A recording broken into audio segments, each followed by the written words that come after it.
Halo Infinite Season 3's second narrative event, Sight Unseen, is due to start May 2nd, which is next Tuesday. And in today's video, I'm going to be going over everything you can expect in this upcoming event, including the 10 free rewards in the event pass, the 2 ultimate rewards, and maybe a few extra things that some players might be excited for. Anyway, without wasting any more of your time, let's jump straight in. The event pass itself we have spoken about before in a prior video at the beginning of the season. However, there was one thing that was a little inaccurate in this video, and that is the stance that I said you'd unlock. I didn't realise while recording it, but at the time that stance was actually on the store, and the current leak was incorrect. This is likely just because 343 probably changed their mind, and we'll get to what you actually unlock instead very soon. But to start things off at tier 1 in the event pass, you get the Detection Protocol backdrop. I don't have much to say here, it is a decent backdrop. At tier 2, you get the UA front plate utility piece, which is a little crotch piece attachment for the Mirage armor core.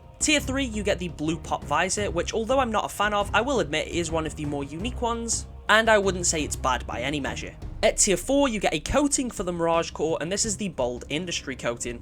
We have actually seen this coating in some of the promotional material, such as the trailer and the image that showed off all the spawns before the season had come out. It's this yellow and red coating. I'm really not a fan of this one. However, at tier 5, we get the B-less helmet, which is the one that is reminiscent of the Dead Space one, which means some players will be able to create a spawn that looks a little bit like Isaac Clarke. And this is easily the best reward in the pass. I'm super excited for this one. Next up at tier 6, you get a helmet attachment, more specifically the Origo one, which can be used on almost all the Mirage helmets, and it is a decent one. At tier 7, we are still expected to get a stance, and the current speculation is that it will be the one where the spawn is holding the Needler, which I really hope it is, as that is easily one of the coolest stances. It's very rare I actually get hyped for a stance, but this one does intrigue me, and I would love it if it was a part of the pass. At tier 8 and tier 9, you get the Superpower Outback shoulder pads. Not a massive fan of these ones, but an extra shoulder pad isn't really going to harm anyone. However, I will just bring up one criticism that I do have with the Battle Pass and all the other event passes.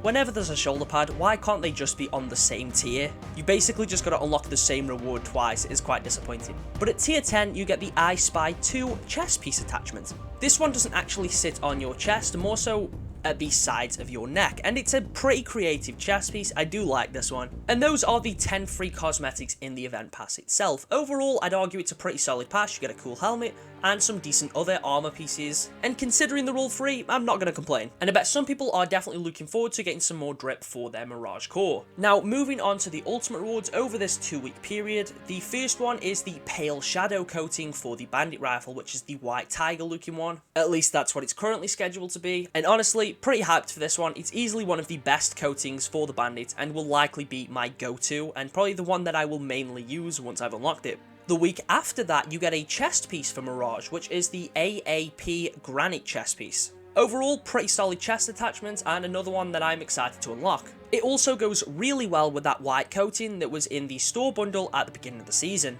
However, the most interesting thing about these ultimate rewards is the challenge that's tied to them. Right now, the current challenges that are scheduled to be the ultimate challenge for those weeks are to earn a specific amount of score in the featured unlimited playlists. For those of you that aren't aware, we've only had a couple of these unlimited playlists in the past, and they're usually to showcase brand new maps.